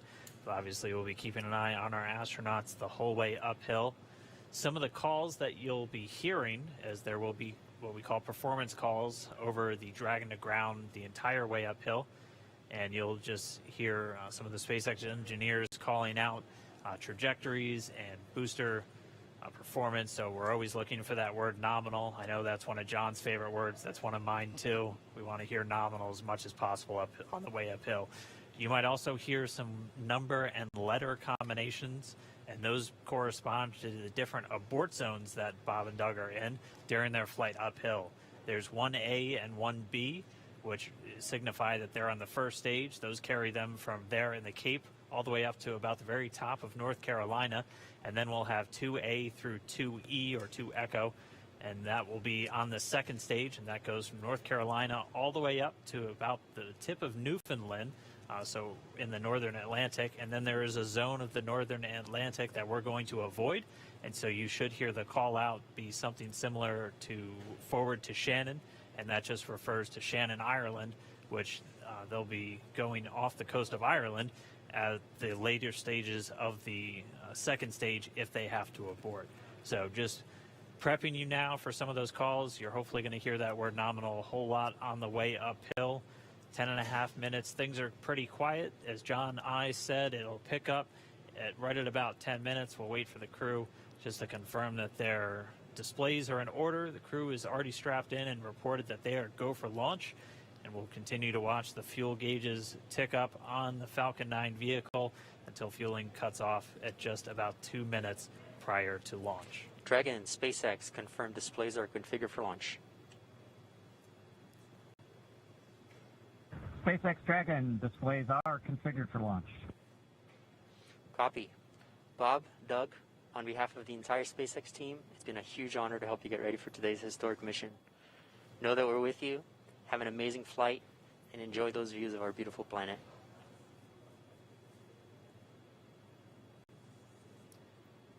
Thanks, Jay. It is absolutely our honor to be part of this huge effort to get the United States back in the launch business. We'll talk to you from orbit. Thank you. Copy all. Thanks for those words. The SpaceX core, so again, that voice that's going to be talking to Bob and Doug throughout their mission from right here in Hawthorne, just offering a few quick words. The crew did confirm their crew displays are configured for launch. We are coming up on 9 minutes and counting. We've gotten through T-minus 10 minute with the crew discussions. Activity is now going to switch over to Falcon 9. Our next major event comes at T-minus 7 minutes. We begin what we call engine chill. Pre-valves will open. Those currently separate propellants on the first stage from getting down to the Merlin engines. We'll open the pre-valves. That'll allow fuel liquid oxygen to flow to the top of the pumps. And more importantly, when we open the valves, that'll allow us to begin chilling the 9 Merlin 1D turbopumps on the first stage engine. It'll take a few minutes to get them cold enough to where they would then be ready to pass the large amounts of liquid oxygen through the pumps and into the main thrust chambers when we get to engine ignition at T-minus 2 seconds. We don't want to try to run highly chilled liquid oxygen through a warm pump. You would flash that into gas, and running gas through a high-speed pump is not a good thing. So right now, we are waiting for T-minus 7 minutes. That'll start the engine chill. Shortly after that, we will also get the fuel shutdown.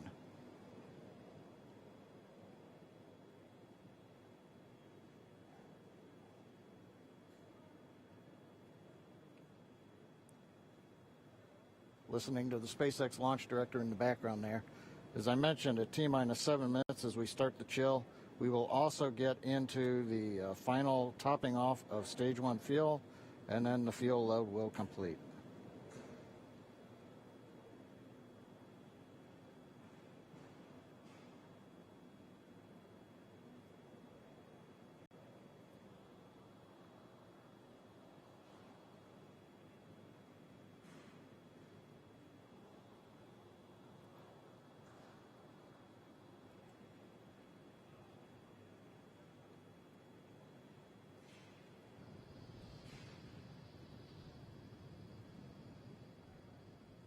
Stage 1 and Stage 2 engine chill has started.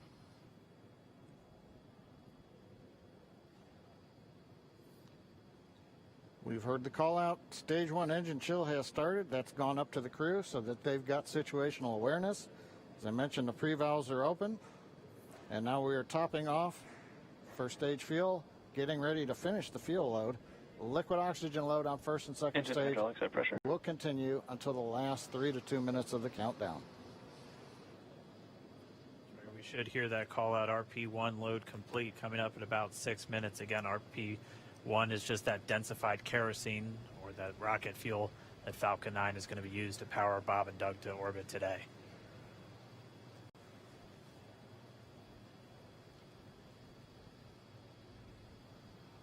And Stage 1 fuel is closed out.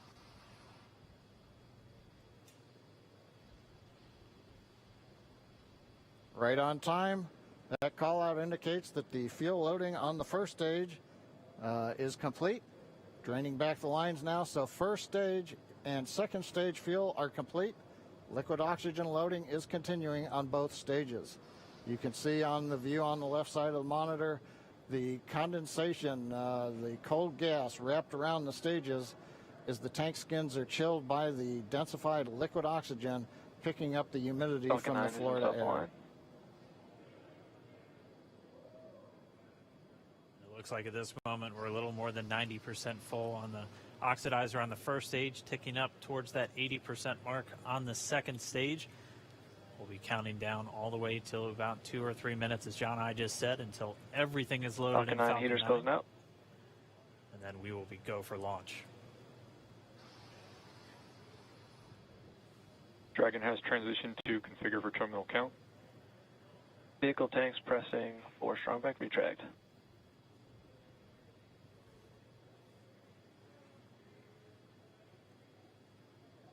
We're pressurizing the Falcon 9 tanks. We're going to open the clamp arm around the second stage and begin to retract the strong back. We'll move back about 2 degrees. That'll get us to the liftoff position. At liftoff, The strongback will then recline about 45 degrees retract has away. started. Stage 2, RP1 bleed. Launch director called out the strongback retract has started. On the left, you'll see it go back just a couple of degrees. Stage 1, RP1 bleed.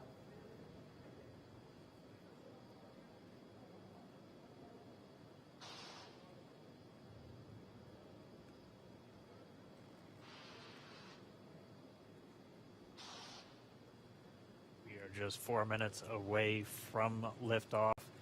Again, at this moment, Bob and Doug are really just laser focused on those displays. They have insight directly into Dragon and the Falcon 9. They're able to see where their fuel loading is at, how everything's progressing down with the count. AFTS final setup started.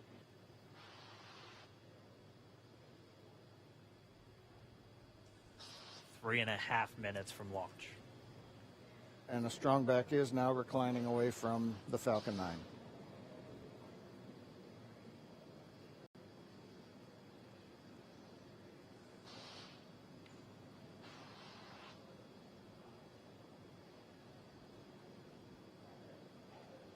MVAC igniter purges.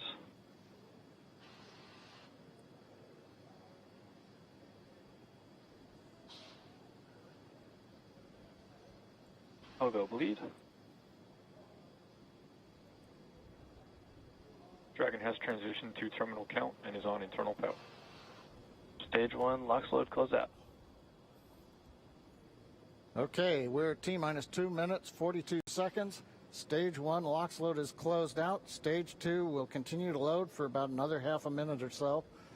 Once we get the completion of Stage 2 LOX loading, we have to vent down the line, so you'll see another large white cloud coming off of the strongback. That'll be normal. That'll happen around transitioning to T-minus internal power. 1 minute and 40 seconds.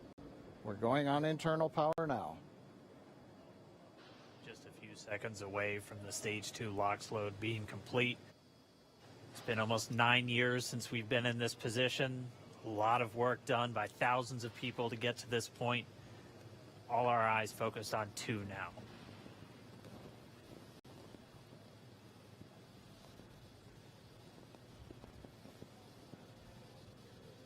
Stage 2 LOX load is closed out. Propellant fills are complete. Dragon is in auto idle. Stage 2 LOX load complete. All fuel, all oxidizer on Falcon 9. 1 minute 34 seconds to go till launch. Ground gas closeouts is starting.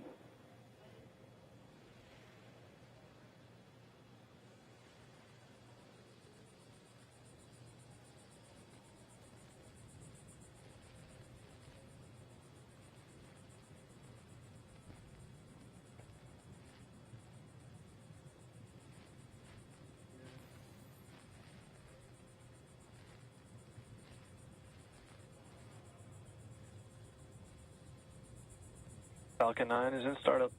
Dragon is in countdown. FTS is armed for launch.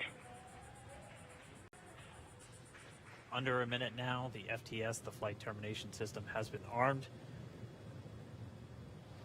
Dragon, SpaceX, go for launch.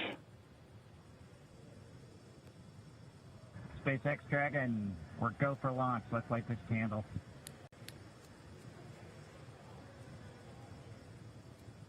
T-minus 30 seconds.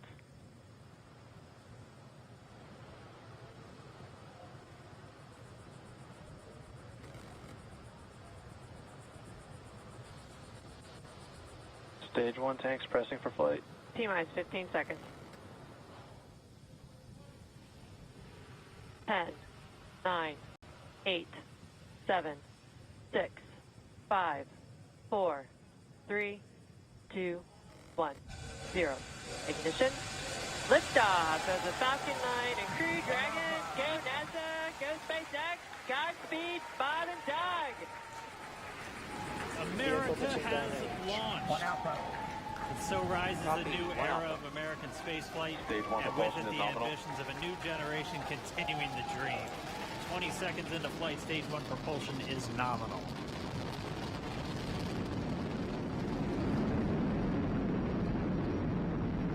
plus 30 seconds into this historic mission. Flying crew on board Dragon and Falcon 9, and look at them go. Falcon power telemetry nominal. M1D throttle down. We're throttling down to get ready for the period of maximum dynamic pressure. We're in the throttle bucket. Reports say all systems are go. Vehicle is supersonic. We've exceeded Mach 1 on the Falcon 9. M1D throttle up. We're throttling back up to full power as we're through max Q. Copy, 1 Bravo. And we heard that 1 Bravo call out. That's just the second abort zone that they're in. They'll continue to be on this until the first stage has done its job and they switch over to the second. At this point, Bob and Doug pulling about 2.3 Gs, 2.3 times the Earth's gravity, already moving at over 1,500 miles per hour. We've heard the call out for MVAC engine chill. That's getting the MVAC engine ready to light. That'll come at about 2:44 into flight. Right now, everything continuing to look good. Next major event coming up is going to be the triple. We'll have main engine cutoff of the 9 first stage engines, stage separation, and then ignition of the second stage engine to continue to carry astronauts into orbit. Coming up in about 20 seconds. M1D throttle down.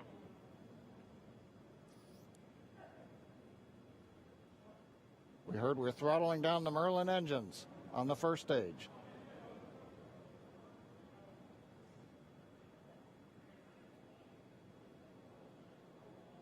And we have Miko. Miko. 2 Alpha. Falcon stage separation confirmed. Copy, 2 Alpha. MVAC ignition.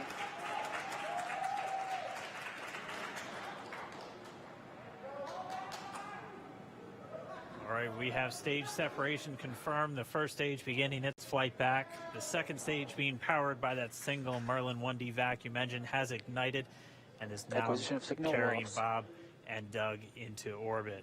So they're going to continue under the power of this second Stage 2 propulsion is nominal. Which will cut off at SECO, or second engine cut off at about 8 minutes and 44 seconds into today's flight. So a little over 5 minutes to go still on this second stage. You heard the call out 2 Alpha, so they're now in the longest abort zone that carries them all the way from about North Carolina up the eastern seaboard almost to Canada. Things looking good though, getting good call outs, nominal propulsion on that second stage. Bob and Doug continuing to make their way into orbit.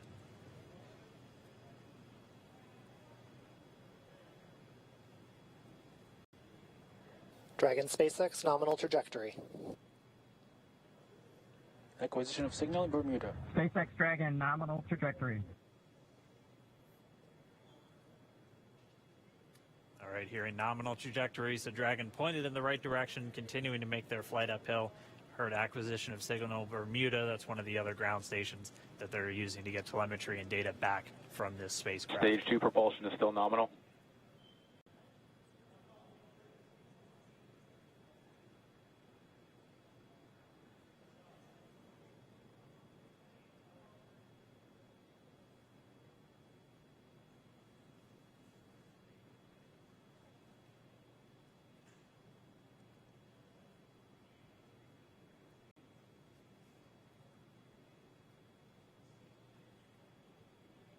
A little over 4 minutes, 40 seconds into the flight. Bob and Doug flying at more than 5,600 miles Dragon per hour. SpaceX nominal trajectory. Already almost 200 miles downrange from the Kennedy Space Center. Nominal trajectory continuing.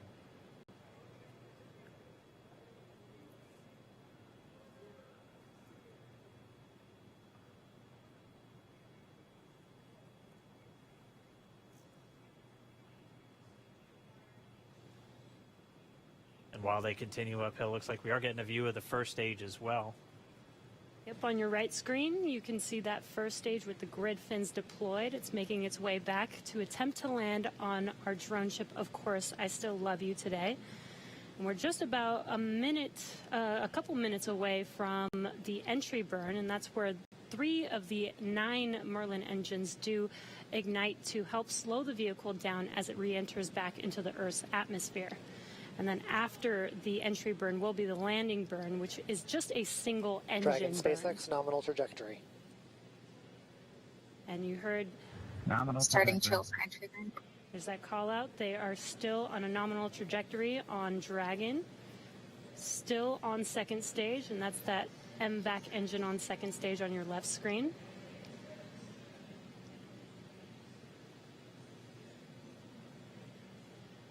Again, on your right screen is that first stage booster coming back towards our drone ship, Of Course, I Still Love You. We're about a minute away from entry burn. Meanwhile, that second stage continuing to power Dragon into orbit. Again, if you're keeping an eye on that timer, that's going to continue to burn until 8 minutes and 44 seconds into flight. So a little over 2 minutes from now, we'll hear the call out SECO. It'll then be a little Stage under, 2 propulsion is still good. A little over 3 minutes until Dragon physically separates from the second stage of the Falcon 9 after the upper Dragon stage gets a SpaceX chance. nominal trajectory. Dragon copies, nominal trajectory. Continuing to check in with Bob and Doug as they are on a nominal trajectory. Just about 10 seconds away from that first stage, starting that entry burn on your right screen. We should be able to see that view live. Stage 1 entry burn startup.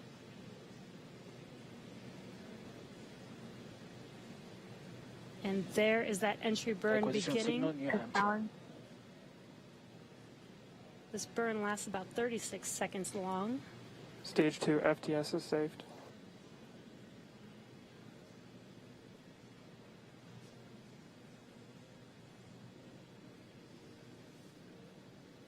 That entry burn continues. We're just about a minute away from SECO. We'll have a number of events all happen in rapid succession. It'll be the second engine cutoff. Stage 1 we'll entry be burn looking shut for down. that stage 1 landing burn shortly after. Yeah, actually, just within a few seconds of each other. Such a cool view on your left screen, seeing Bob and Doug on Dragon. Right now you can see the displays that they are seeing right now themselves. Terminal guidance. MVAC throttle step. We are coming up 25 seconds or so away from SECO, or second engine cutoff. This is also the point where Bob and Doug are experiencing their highest G-force. We're seeing the counter tick up to right about 1.8. Copy, Shannon. You heard Shannon, so that just means they're in their final abort zones. If they were to abort at this point, it would either be an abort to orbit or to land off the coast of Ireland. Standing by for second Stage 1 landing cutoff startup. confirmation. MVAC throttle step. MVAC shut down. Stage 1 landing winner. Confirmation of SECO's second engine cutoff. Now we are waiting for our first stage to make its way to our drone ship, Of Course, I Still Love You. Dragon SpaceX nominal orbital insertion. Launch escape confirmation system is nominal Dragon orbital copies, insertion. nominal Stage orbital 1 landing insertion. deploy. And what you're seeing on your screen is a live view of our drone ship, where our first stage will be coming down. Looks like we lost that live view, but we'll wait for confirmation of that landing shortly here. Falcon 9 first stage is successfully landed. And aboard there you Of Course can see I Still on your screen, Falcon 9 has landed. This is the first Falcon 9 to carry Acquisition of signal humans to information. orbit, so very exciting for us. And as you can see on your right screen, Bob and Doug are still making their way to their targeted orbit. M1D to recovery 1. So exciting today. It doesn't stop. It does not stop. All right, we did hear again that call out, good orbital insertion, so that means Falcon 9 and Dragon right now exactly where they're supposed to be. M1D to FRC on recovery 1. And it's right at about 12 minutes This is FRC. when Can you Dragon will switch over to separate. ECF9? Looks like we saw a zero-G indicator floating around there. I know Bob and Doug owe us a little bit about what exactly that is that they brought up with them.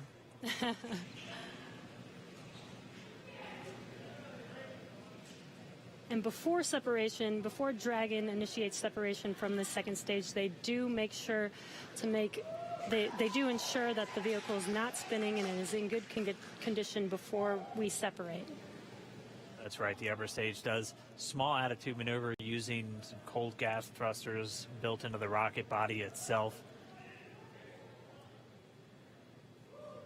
Exactly. So we do expect that separation to occur in about a minute from now, but they do wait until they have full confirmation that it is ready to separate.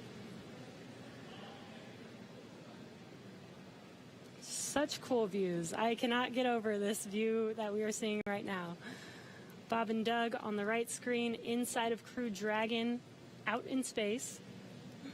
Yeah, already 200 kilometers over planet Earth, or a little over 124 miles, traveling in excess of 27,000 meters per second, or about 16,000 miles per hour.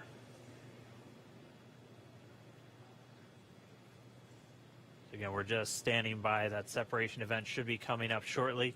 Then they'll begin a series of checks on the Draco thrusters that are going to be used to maneuver and then power Dragon on its flight to the International Space Station.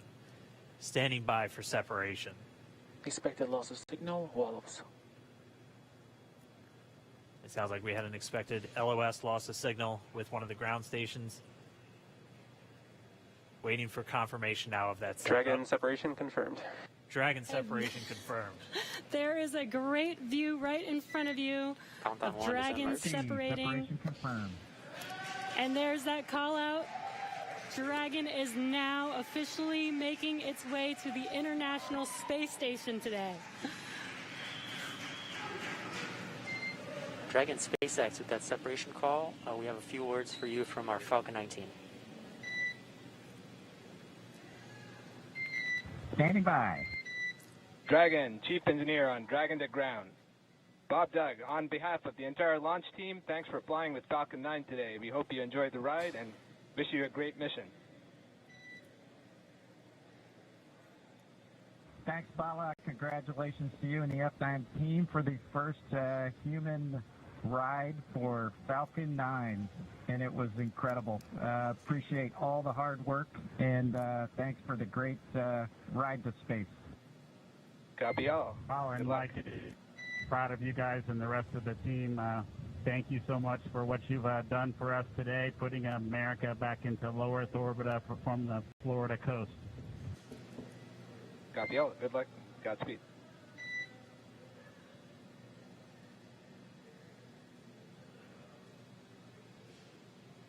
All right, so Bob and Doug are in And Dragon space. SpaceX, we confirm nominal ECLS activation and service section Draco checkouts. Nose cone deploys in progress. Copy all. We're monitoring. The Corps here in Hawthorne giving the crew a heads up that we have confirmation the nose cone is deploying. So again, that nose cone is going to open up a little bit more than 90 degrees, goes up to about, I think, 105 degrees, and that's going to expose the actual docking ring and the hatch that they're going to be going through once they attach to the International Space Station. And also 4 of those Draco thrusters, we call them the forward bulkhead thrusters, that are going to be used for these major phase burns or firings of those thrusters to actually raise their orbit gradually over the coming hours. Also heard good activation of the ECLS, that's the Environmental Control and Life Support System. That's everything controlling their atmosphere, just keeping Dragon a nice, safe, habitable environment where they're going to be living for the next 19 hours until they arrive at the space station. Right, exactly. And Falcon 9's job may be done for today, but the mission is not over. Crew Dragon's job is not done. As you can see, Bob and Doug are still inside Crew Dragon, making their way. It will be a 19-hour trip to the International Space Station before they dock tomorrow morning. And such cool views. I love that we can get these live views here and see and watch what they're doing now that they are in orbit. Yeah, it's incredible to just be looking over their shoulder to be along for the ride. And we're going to be with them, and we're going to be with all of you the entire way for their journey to the space station. We're going to be covering live throughout. Bob and Doug will obviously have a sleep period where they'll get about 8 hours of sleep a little bit later today before they wake up for all of their final approach. One of the major things we are looking forward to in the next couple of hours is going to be their first turn at the controls. So they're actually going to be using those touchscreen displays to take control and manually pilot Dragon. We'll walk you through what that's going to look like, and assuming we have some good ground station coverage, we'll be able to get views from right inside Dragon, looking over their shoulder as they manipulate the controls at the display. But I mean, we had a smooth ride uphill, both stages of the Falcon 9 doing their job, placing Bob and Doug in orbit. I mean, this is a day, this is a historical day. This is us kicking off that new era of space flight that we've all been talking about and longing for since the space shuttle program came to an end in 2011. Yes. And the weather cooperated. Yes. Second time's a charm. Right. All right, so day for the history books. As you can see, we have lost some live signal there, but the mission still continues, and we're going to send it over to KSC to continue broadcasting live with you. Loss of signal, Newfoundland. Yeah, Jesse and Dan, we are just in awe over here. When I woke up this morning and looked at the weather forecast, I was like, man, we're going to be back here on Sunday, but we did it. The room cleared out. Everybody was outside watching, and inside the lights were shaking, the cameras were shaking. Lauren came back in with tears in her eyes. This is really amazing. I can't believe it. I saw it with my own eyes. This is, I'm a little bit speechless. Just so grateful that we got them up there, and there's a lot more to go. But I'm so happy they're safe right now. I'm just so happy. Yeah. Leland, you were talking about it. It's amazing what we can do when we work together. Yes, American astronauts on an American rocket from American soil, showing you what Americans can do when we come together as a team and blast Doug and Bob off to the cosmos. This is what it's all about, and their families and everyone is working together to take them up to space safely. So I don't know what to say. That rocket fuel is still in my veins, and I want to go get on the rocket. Well, it's too late now. Maybe the next one. I know. But we want to go over to Daryl at OSB2. He's there with the administrator, who hopefully has more words than we do, because we're still kind of speechless. Daryl? Pretty incredible here, Marie, at the Operations Support Building, where a chorus of applause has been happening from the beginning of launch and throughout the various stages. Some very special guests were here to watch it. That includes President Donald Trump, Vice President Mike Pence, and NASA Administrator Jim Bridenstine, who joins me now. And you were with the President and the Vice President. America's back, launching human astronauts again. Tell me how you feel about that, and tell me about the President watching the launch and what happened there. So this has been a long time coming. It's been 9 years since we've launched American astronauts on American rockets from American soil, and now it's done. We have done it.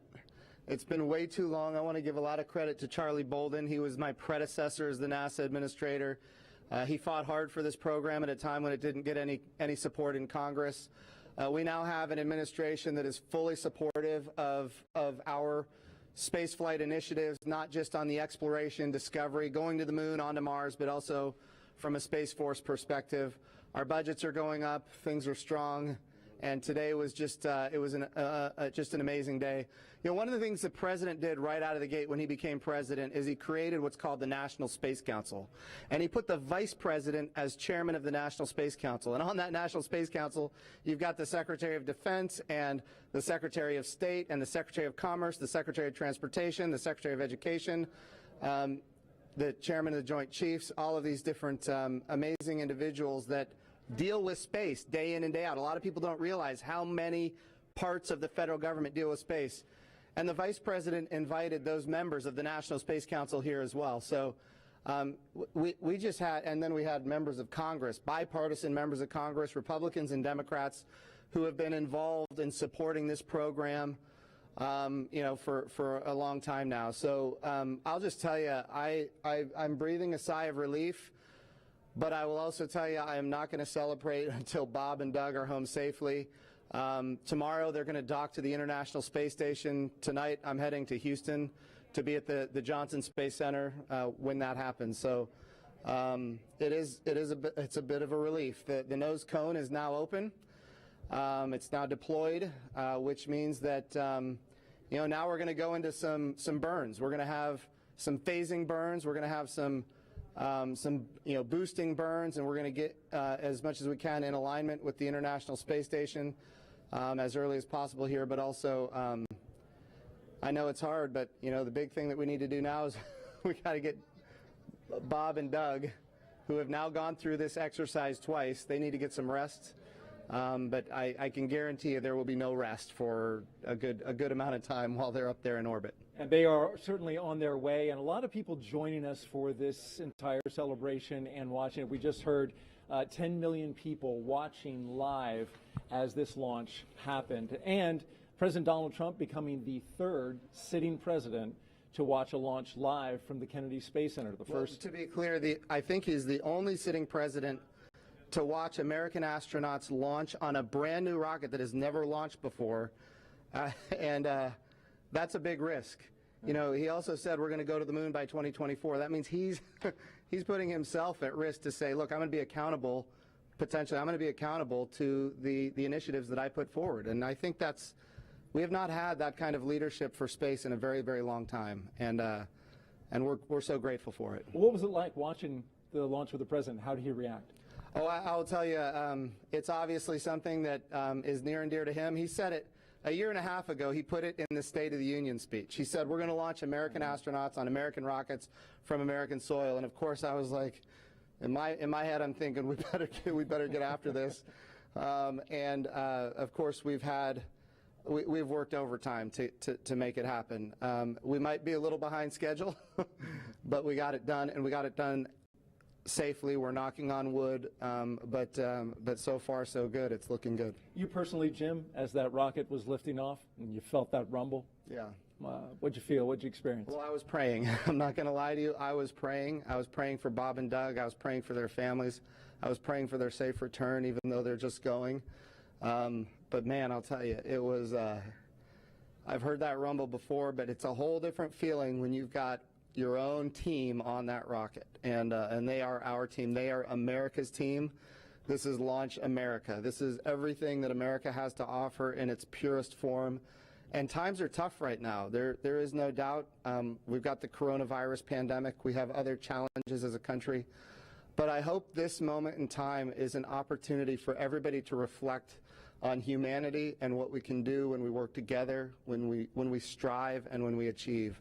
And if this can inspire a young child to become the next Elon Musk or the next Jeff Bezos or the next Sir Richard Branson, then that's what this is all about. Or the next Jim Bridenstine. Yeah. Well, I wouldn't put me in that category, but. Well, we appreciate your leadership for the space agency at this time, and congratulations on an amazing day in the launch. Thank you. It's been a great ride. All right, very good. Marie, we'll send it back to you in the studio. Doug and Bob are on course to arrive at the International Space Station tomorrow, May 31st at 10:27 a.m. Eastern Time. And we'll be staying on the air for continuous live coverage along the entire ride to the station. So though our coverage here is concluding, we will turn it over to the teams in Hawthorne and Houston to take us through the next phases of the Demo 2 mission, all the way through hatch opening and a welcome ceremony on the space station for Bob and Doug tomorrow. That's right. And as you follow along, we invite you to tune into a post-launch news conference that's happening here at 6:30 this evening Eastern Time on NASA TV. We'll have NASA and SpaceX leaders here to take questions live on this unprecedented achievement in human spaceflight. And in addition to NASA TV, you can follow along always on Twitter at @NASA and nasa.gov for mission updates as it progresses. Here now are highlights from the mission so far. May 30th, 2020. Remember this day. You'll have this memory forever. The day America returned astronauts to orbit from U.S. soil.